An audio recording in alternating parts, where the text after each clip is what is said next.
I don't know whether you like to chew bubble gum or not, but when I was a kid, I used to love to chew bubble gum. I always had bubble gum in my mouth. I'm not talking about one piece of bubble gum. I would put 2 or 3 pieces in my mouth at the same time. I might even put 5 or 6 pieces of bubble gum all in my mouth at once. And I would be chomping away on that big juicy wad of bubble gum all the time, even when I was in school. My teacher would see that. She would look at me and she would say, "Get rid of that gum." I had to take the bubble gum out of my mouth and wrap it in paper and throw it in the wastebasket. I didn't really care. I always had another package of bubble gum right here in my shirt pocket.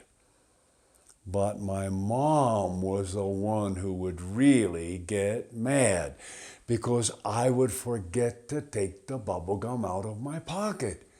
I would throw my shirt with all the other dirty clothes, and my mom would wash my shirt. Well, you have to understand something. I grew up a very long time ago, and my mother had one of those old-fashioned wringer washing machines. Most people these days have never seen a wringer on a washing machine. If they've ever seen a wringer at all, it was at a car wash over by the sink with a crank on the side. It has 2 rollers. You put the rags in between the rollers and they squeeze the water out. Well, back when I was a kid, my mom had a washing machine with a wringer hooked up to the motor. The washing machine didn't spin like they all do now. My mother had to take every piece of clothing and put it through the wringer on the washing machine. The rollers would squeeze the water out. She would put my shirt through the wringer, and the rollers would squish the bubble gum right into the cloth. There would be a big gunky stain all around the pocket.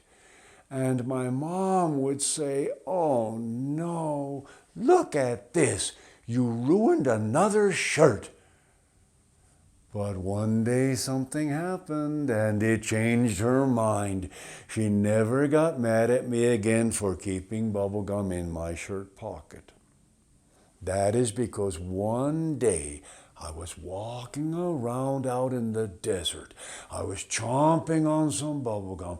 I was daydreaming. I wasn't paying any attention to where I was going.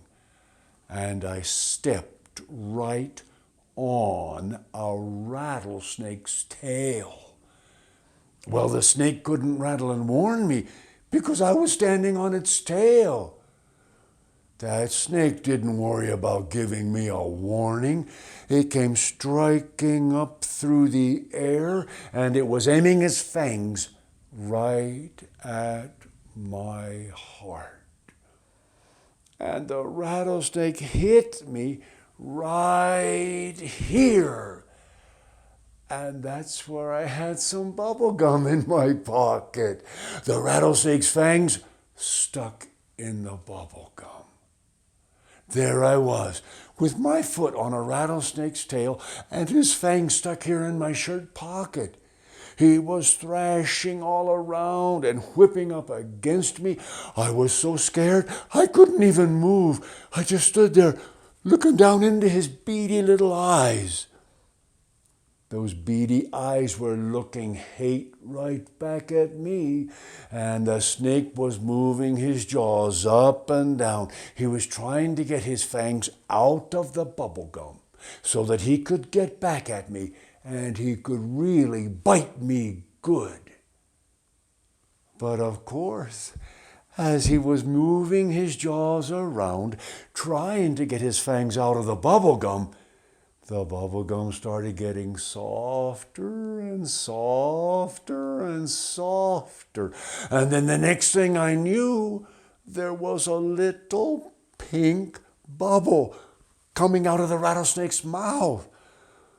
The bubble kept getting bigger and bigger. It got to be about this size.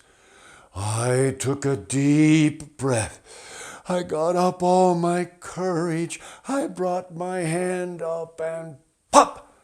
I popped that bubble and the snake went flying over backwards. His head hit on a rock and it knocked him out cold. But it did take all my courage. I fainted. I fell out in the other direction. I didn't come home for lunch. My mom came looking for me, and my mom found me lying there on the ground. I was fainted out cold. And lying in the other direction, she saw a rattlesnake with bubble gum all over its face. My mom asked me what had happened, and I told my mother the same thing I just told to you. You know what? My mom didn't believe that story. Did you?